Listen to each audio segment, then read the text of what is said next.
আসসালামু আলাইকুম রহমতুল্লাহ ওবারাকাতু। আশা করি সবাই ভালো আছেন, সবাই ভালো থাকবেন সে প্রত্যাশা নিয়ে শুরু করছি আজকের ভিডিও। আজকের ভিডিওতে আমরা দেখব হোম মেনুর প্যারাগ্রাফ। হোম মেনুর যে প্যারাগ্রাফটা আছে, আমরা এই প্যারাগ্রাফ নিয়ে আজকে আলোচনা করব। আশা করি ভিডিওটির প্রথম থেকে শেষ পর্যন্ত দেখবেন। আর ভিডিওটি অন্যকে দেখার জন্য অবশ্যই শেয়ার করবেন। আর আপনার মূল্যবান কোনো কিছু জানার থাকলে অবশ্যই কমেন্ট করে জানাবেন। তো প্রথমেই আমরা শুরু করব। এখানে আমি দুইটা পেজ নিছি, একটি পেজের মধ্যে লেখা আছে আর একটি পেজে খালি আছে। এই দুটি নেওয়ার কারণ হলো কিছু কিছু সময় যাতে আপনারা আসলে ভালোভাবে বুঝতে পারেন, সেজন্যই আমি খালি পেজটি নিয়েছি। তো দেখুন, আমি প্রথমেই কাজ করব বোল্টসের। বোল্টসের কি কাজ এখানে লক্ষ্য করুন। এখানে আমার বেসিক গ্রামারটা আছে। বেসিক গ্রামারটার প্রথমে যদি আমি কার্সারটা রেখে এখানে এই বোর্ডসে আমি যদি আমার পছন্দশীল, দেখুন অবশ্যই আপনারা বেসিকের বাম পাশে লক্ষ্য করুন, বোর্ডসগুলি দেওয়া আছে।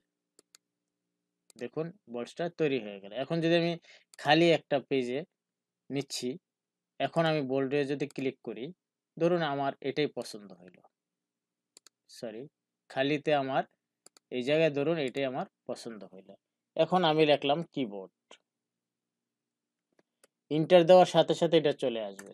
দেখুন চলে আসছে। এখন আমি লিখলাম মাউস, ইন্টার দিলাম।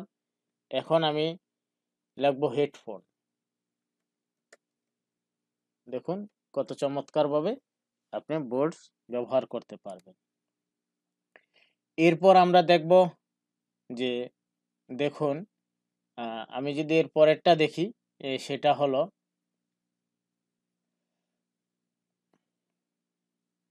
নাম্বারিং। তো নাম্বারিংটা আমি প্রথমে বোর্ডসটা ব্যবহার করলাম, এখন আমি নাম্বারিংটা ব্যবহার করব। নাম্বারিংটা এক একজনে এক একভাবে ব্যবহার করতে পারে। যেমন ধরুন 1 লিখলাম, কিবোর্ড,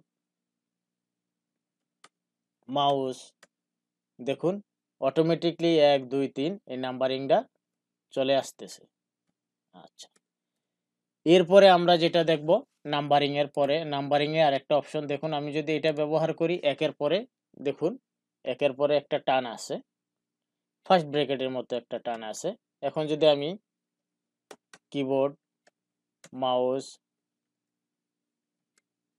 হেডফোন, দেখুন একের পরে কি আছে, একের পরে কিন্তু একটি ফার্স্ট ব্র্যাকেটের মতো আছে। তো এটা হলো নাম্বারিং এর কাজ।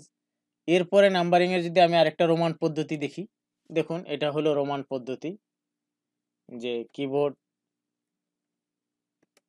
তারপরে মাউস, তারপরে হেডফোন, দেখুন এটা রোমান পদ্ধতি। এভাবে আপনি তারপরে এ বি সি দিয়েও করা যায়, আপনি আপনার পছন্দ মতো এখান থেকে নিয়ে নেবেন। এটা হলো আমার নাম্বারিং এর কাজ। এরপরে আমরা যেটা দেখব, দেখুন ধরুন আমার এই লেখাটা, এই এই লেখাটা, এই কিবোর্ডটা আমার মাঝখানে আনার দরকার। তাহলে আমি এই সেন্টারে ক্লিক করব। দেখুন আমার এটা সেন্টারে চলে আসছে। এরপরে যদি আমি রাইটে নিতে চাই, দেখুন রাইটে চলে আসছে। আমরা যদি এটা একটু বড় করে দেখি, তাহলে দেখুন এটা রাইটে চলে আসছে। তাইলে আমি এটা যদি আবার মাঝখানে আনতে চাই, সেন্টার, যদি আমি বাম সাইডে আনতে চাই তাইলে হবে লেফট। এই অ্যালাইনগুলি দিয়ে আমরা কি করতে পারি, সেন্টার তারপরে রাইট সাইডে নিয়ে আসতে পারি। এটা যেটা হলো জাস্টিফাই। জাস্টিফাইটা কিরকম আমি একটু দেখাতে চেষ্টা করতেছি, আশা করি দেখবেন। ধরুন আমার এই লেখাগুলি, আমার এই লেখাটা এলোমেলোভাবে আছে। জাস্টিফাই মানে পেজের প্রথম থেকে শেষ পর্যন্ত লেখাগুলি সোজাসুজিভাবে নাই, বা এই লাইনটা, প্রথম লাইনটা ধরুন, প্রথম লাইনটা এখানে যায়, ধরুন এই জায়গায় আছে, এইভাবে আছে জিনিসটা। আমি যদি এটা সিলেক্ট করার পর অ্যাডজাস্টমেন্টে ক্লিক করব, জাস্টিফাইয়ে ক্লিক করব, যদি আমি জাস্টিফাইয়ে ক্লিক করি তাহলে আমার লেখাটা কি হয়ে যাবে, আমার লেখাটা ঠিক মতো হয়ে যাবে, অর্থাৎ প্রথম থেকে শেষ পর্যন্ত লেখাটা কোনো সমস্যা থাকবে না, এটা সিরিয়াল জাস্টিফাই করে নেবে। দেখুন আমি যখন এটা ক্লিক করি, আপনারা একটু ফলো করুন, জাস্টিফাই ক্লিক করলাম, দেখুন আমার এই লেখাটা এখানে একটু কারসারটা রেখে আপনাদেরকে জানানোর চেষ্টা করতেছি। এই জায়গায় লক্ষ্য করবেন যে আমার এখন এটা জাস্টিফাই আছে, কিন্তু এটা পূর্বে যেটা দেখুন আমার জাস্টিফাই ছিল না, আমার রুলারটা হলো এই জায়গায়, এই যে এই জায়গার থেকে এটা সোজা আসতেছে না, এটা হলো জাস্টিফাইয়ের কাজ। এখন এরর মধ্যে যদি আমি ক্লিক করি তাহলে এখানে দেখবেন জাস্টিফাই লো আছে, জাস্টিফাই মিডিয়াম আছে, এগুলি আপনার কাজের ক্ষেত্রে যেটা দরকার আশা করি আপনি সেটাই নিয়ে নেবেন। এই দেখুন ল, যেটা দরকার সেটা নিয়ে নেবেন। এরপর আমরা যেটা দেখব এই ডিসক্রিজ ইন্টেন্ট আর ইনক্রিজ ইন্টেন্টটা দেখব। সেটা কি, আমার এই লেখাটা এই পুরো লেখাটা আমার একটু ডান সাইডে আনার দরকার, এই জন্য এটাকে ইন্টেন্ট বলে। আমি এই যে এটাকে ক্লিক করলাম, ইনক্রিজে ক্লিক করলাম, দেখুন আমার এই লেখাটা কোথায় আসলো, ডান সাইডে আসলো। হঠাৎ আমার লেখার মাঝখানে মনে পড়লো যে আমার বাম পাশে একটা ছবি দেওয়ার দরকার বা কোনো একটা কিছু বসানোর দরকার, তখন আপনি কিন্তু এখন এই জায়গাটা খালি করার জন্য এটাকে ইন্টেন্ট করতে পারতেছেন। যদি আগের জায়গায় নিয়ে আসতে চান তাহলে ডিসক্রিজ ইন্টেন্ট, এখানে ক্লিক করলে এই যে দেখুন আমি যখন ক্লিক করলাম তখন ওটা চলে আসলো এই জায়গায়। আচ্ছা, এরপর আমরা যেটা দেখব, সেটা হলো ইন্টেন্টের কাজ শেষ। দেখুন এটা লেফট থেকে রাইট, অর্থাৎ কিবোর্ডের লেফট থেকে আপনি রাইটে লিখতে পারবেন, আর এটা হলো রাইট থেকে লেফট, এটা হলো রাইট থেকে লেফট। আমি একটু যদি বড় করে নিচ্ছি, বড় করে নিলাম, আমি একটু বড় করে নিলাম। এখন ধরুন আমার এটা কোথায় আছে, লেফট টু রাইটে আছে লেখার ক্ষেত্রে। এখন আমি লিখলাম আই এম বাংলাদেশি, দেখুন আমি লিখলাম আই এম বাংলাদেশি। লেখাটাকে একটু আমি যদি বড় করে দেখাই আপনাদের সুবিধার্থে, আবার যদি আমি লিখি যে এখানে আমার দেখুন এই যে আইকনটা আছে, এই প্যারাগ্রাফের যে আইকনটা আছে সেটা লেফট থেকে রাইটে আছে, তাইলে আই এম BNGL বাংলাদেশি, ঠিক আছে এটা।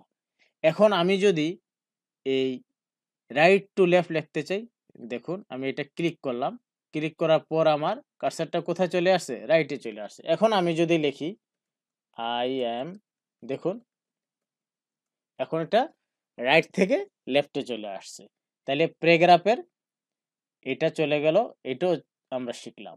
এরপরে আমরা দেখব যে লাইন অ্যান্ড প্যারাগ্রাফ স্পেসিং, এটা কি, এটা দেখার জন্য আমরা একটু লক্ষ্য করি, এখানে আমার লেখাটা আছে, আমি লেখাটাকে সিলেক্ট করলাম, এই যে লাইন স্পেসিং অর্থাৎ একটা লাইনের পর আপনার কতটুকু জায়গা খালি রাখার দরকার সেটাকেই বলা হয় লাইন স্পেসিং।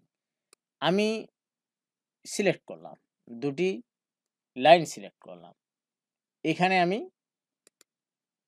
এর মধ্যে ক্লিক করলাম, দেখুন আমি যখনই এখানে কার্সার ধরতেছি 2.0, আমি যে দুটা লাইন সিলেক্ট করছি সে দুটা লাইনের নিচে একটু লক্ষ্য করুন কতটুকু জায়গা ফাঁক হয়ে গেছে। দেখুন আমার এই লেখাটা, আমার এই দুটা আগে কোথায় ছিল, দেখুন এখন লাইনের একটি লাইনের পর দ্বিতীয় লাইনটার স্পেসিংটা জায়গাটা কত বড় হয়ে গেছে।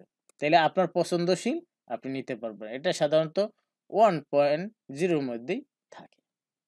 আচ্ছা, নেক্সট আমরা যেটা দেখব সেটা হলো শেডিং। শেডিং এর অপশনটা কিরকম, ধরুন আমার এই লেখাটাকে আমি সিলেক্ট করলাম, সিলেক্ট করার পর শেডিংটা মানে আমি কালারটা দিব, দেখুন যে কালারটা আমি শেডিংটা করতে চাই সেটা দেওয়ার পর আপনি যদি ক্লিক করেন তাহলে এই যে লেখার মধ্যে সেই শেডিংটা যোগ হয়ে যাবে, এটা হলো শেডিং এর কাজ। আচ্ছা, এরপর আমরা যে যে কাজটা দেখব সেটা হলো বর্ডারের কাজ। দেখুন বর্ডারের কাজগুলি আমরা দেখার চেষ্টা করব। সেটা কি? ধরুন আমি এই লাইনটা, এটাকে আমি শেডিংটা তুলে নিলাম। আমি যদি শেডিংটা তুলে নেই, যে নো কালার শেডিংটা যদি আমি ধরুন তুলে নিলাম, নেওয়ার পর এখন আমি বর্ডারের কাজ করব। এখানে যে বর্ডার আছে, ধরুন দেখুন আমি বটম বর্ডারটা আমি নিলাম। দেখুন এটা হলো বটম বর্ডার। কি হলো? বটম বর্ডার হয়ে গেল। এরপরে আমি যেটা ধরব সেটা হলো, একটু লক্ষ্য করুন, টপ বর্ডার। টপ মানে উপরে, তারপর লেফটে আছে, রাইটে আছে, ঠিক আছে, নো বর্ডার আছে। এটা যদি আমরা দেখতে চাই তাইলে এখানে লক্ষ্য করুন টেবিল আছে। এটা টেবিলের কাজটা করলে সবচেয়ে ভালো দেখা যাবে। সেটা হলো, আমি ধরুন আমি এটার কোনো বর্ডার নাই, নো বর্ডার, এখানে কোনো বর্ডার নাই। এখন আমি সিলেক্ট করলাম। সিলেক্ট করার পর আমি যদি বটম বর্ডারটা ধরি, লক্ষ্য করুন এখানে এফ এন্ড 4 দুটা ঘর আছে টেবিলের, নিচে কোনো বর্ডার নাই। আমি নিচের বর্ডারটা দিতেছি, লক্ষ্য করুন বটম বর্ডার। দেখুন এফ এন্ড 4 এর দুইটা যে ঘর আছে, নিচের বটমটা চলে আসছে। এখন যদি আমি উপরের টপটা দেই, লক্ষ্য করুন আমার এই যে টপ চলে আসছে। আমি যদি সিলেক্ট করার পর এখান থেকে রাইট বর্ডার দেই, দেখুন চলে আসছে। এরপরে যদি আমি রাইট বর্ডার দেই, রাইট বর্ডার আসছে। একটু আগে লেফট বর্ডারে আমি ক্লিক করছিলাম, ঠিক আছে। আবার যদি আমি নো বর্ডার দেই, তাহলে আমার কোনো বর্ডার থাকবে না। এখন আমার যদি সবগুলি বর্ডারের দরকার, তাহলে এই জায়গায় আসার পর আমি অল বর্ডারে দেব। এইভাবে আপনি বর্ডারের অনেকগুলি কাজ করতে পারবেন। করার পূর্বে অবশ্যই সিলেক্ট করে নিবেন। এ হলো বর্ডারের কাজ। অনেক আছে, আপনার আউটসাইড বর্ডার আছে, ইনসাইড। দেখুন আউটসাইড বর্ডারটা কীরকম, দেখুন আউটসাইড বর্ডারটা এখন নাই, ঠিক আছে। আপনি যদি আবার আউটসাইড বর্ডারটাকে দিতে চান, তাহলে আউটসাইড বর্ডারটা এই যে নিয়ে আসলেন, এখন আউটসাইডের বর্ডারটা হয়ে গেল। এরপর আমার দরকার যদি ইনসাইডের যে বর্ডারটা, দেখুন ইনসাইডের বর্ডারটা আমি ক্লিক করছি, ইনসাইডের বর্ডারটা কি নাই। আবার যদি ইনসাইডের বর্ডারটা আমার দরকার হয়, আমি যদি প্রয়োজন মনে করি, তাহলে আমি ইনসাইডের বর্ডারটা আবার নিয়ে আসলাম। এরপরে আমি যেটা দেখব যে ইনসাইড হরিজন্টাল বর্ডারটা, দেখুন এটা হরিজন্টাল বর্ডার। এরপরে আমি দেখব যেটা যে ভার্টিক্যাল বর্ডার, দেখুন ভার্টিক্যাল বর্ডার। এরপর আমি যেটা দেখব সেটা হলো, দেখুন এরপরটা দেখুন, প্রত্যেকটার এক একটা কাজ আছে। এরপরে যদি আপনি ড্রয়িং টেবিল মানে এই যে টেবিলটা আপনি ড্রয়িং করতেছেন, দেখুন আমি ড্রয়িং করলাম, দেখুন ড্রয়িং করলাম আমার যতটা দরকার। আমি যদি এইভাবে করি, ঠিক আছে, যে যেভাবে করতে চায়, দেখুন করার পর এটা হলো ড্রয়িং এর কাজ। এরপরে আমরা আরো দেখব, সেটা হলো বর্ডার এন্ড শেডিং। দেখুন বর্ডার এন্ড শেডিং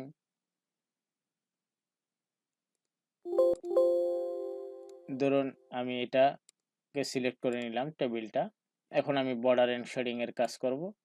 এখানে বর্ডার এন্ড শেডিং, এটাকে আমি বক্স নিলাম, এটা দেখুন অল বক্স ক্লিক করলাম, দেখুন এখানে অল বক্স চলে আসছে। তো এরপরে আমি যেটা দেখাবো সেটা হলো যে দেখুন এখানে একটু লক্ষ্য করুন, এখানে একটু লক্ষ্য করুন, A B C C D E F, তাইলে A B C D E F. এখানে লক্ষ্য করুন, এটা হলো শর্ট। শর্টের ইয়েটা কি দেখুন, শর্টেরটা এটা অ্যাসেন্ডিং এ আছে। এটা যদি আমি ডিসেন্ডিং করি, দেখুন ওকে করলাম, অর্থাৎ এটা নিচে এসে পড়লো। আগে এটা A B C D E F A পর্যন্ত ছিল, এখন নিচের থেকে এটা আবার চলে আসছে F E D C B A. এটা অ্যাসেন্ডিং ডিসেন্ডিং এর কাজ। এটা যদি আবার আমি করতে চাই, অ্যাসেন্ডিং করলাম, এই যে দেখুন আবার চলে আসছে। এভাবে আপনি এই কাজগুলি করতে পারবেন। আশা করি ভিডিওটা খুব ভালো লেগেছে। এবং প্যারাগ্রাফ, এই হোম মেনুর প্যারাগ্রাফ যে অপশনগুলি আছে, আশা করি আমরা এই অপশনগুলি খুব ভালোভাবে ব্যবহার করতে পেরেছি। কারো কোনো মতামত থাকলে অবশ্যই প্রদান করিবেন। ভিডিওটি অবশ্যই সাবস্ক্রাইব করে রাখবেন এবং ভিডিওটি শেয়ার করবেন। আপনারা সবাই ভালো থাকবেন, সুস্থ থাকবেন, সবার জন্য শুভকামনা।